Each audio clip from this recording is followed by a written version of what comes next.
लोगों से कहना चाहता हूं, कम मेक इन इंडिया।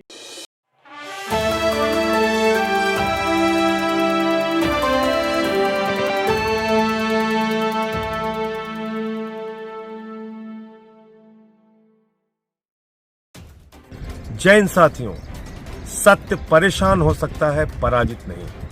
आज माननीय सर्वोच्च न्यायालय का ऐतिहासिक फैसला आया। चुनाव के प्रचार के लिए अंतरिम जमानत की राहत अरविंद केजरीवाल को देना एक बहुत ही स्वागत योग्य फैसला है। हम सब लोग इसका स्वागत करते हैं और अब पूरे देश में एक सकारात्मक वातावरण बनेगा। जो अन्याय, अत्याचार और तानाशाही है देश के प्रधानमंत्री और भारतीय जनता पार्टी की, उसका अंत होगा। अब देश केजरीवाल का कमाल देखेगा। चुनावी घमासान के बीच दिल्ली के सीएम अरविंद केजरीवाल के लिए अच्छी खबर है। दिल्ली एक्साइज पॉलिसी घोटाले से जुड़े मनी लॉन्ड्रिंग केस में ईडी की जांच का सामना कर रहे केजरीवाल को सुप्रीम कोर्ट ने 1 जून तक के लिए अंतरिम जमानत दे दी है। न्यायमूर्ति संजीव खन्ना की अध्यक्षता वाली पीठ ने हाल ही में प्रवर्तन निदेशालय के वकील अतिरिक्त सॉलिसिटर जनरल SV राजू से कहा था कि वो केजरीवाल को अंतरिम राहत पर शुक्रवार को आदेश पारित कर सकते हैं। केजरीवाल को दिल्ली उत्पाद शुल्क नीति 2021-22 में कथित अनियमितताओं से संबंधित मनी लॉन्ड्रिंग जांच के सिलसिले में 21 मार्च को ईडी ने गिरफ्तार किया था।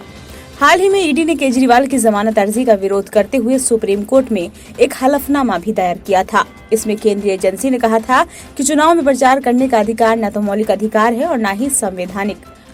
वहीं ईडी के हलफनामे पर केजरीवाल की लीगल टीम ने कड़ी आपत्ति जताई थी। हालांकि ईडी की सभी दलीलों को दरकिनार करते हुए अदालत ने केजरीवाल को अंतरिम जमानत दे दी। ईडी ने हलफनामे में कहा था कि इस बात को ध्यान में रखना प्रासंगिक है कि चुनाव के लिए प्रचार करने का अधिकार न तो मौलिक अधिकार है, न ही संवैधानिक, यहाँ तक कि ये कानूनी अधिकार भी नहीं है।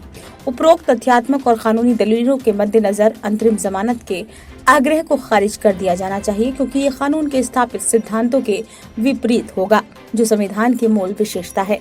केवल राजनीतिक चुनाव प्रचार के लिए अंतरिम जमानत देना समानता के नियम के खिलाफ होगा और भेदभावपूर्ण होगा, क्योंकि प्रत्येक नागरिक का कार्य, व्यवसाय, पेशा या गतिविधि उसके लिए समान रूप से महत्वपूर्ण है।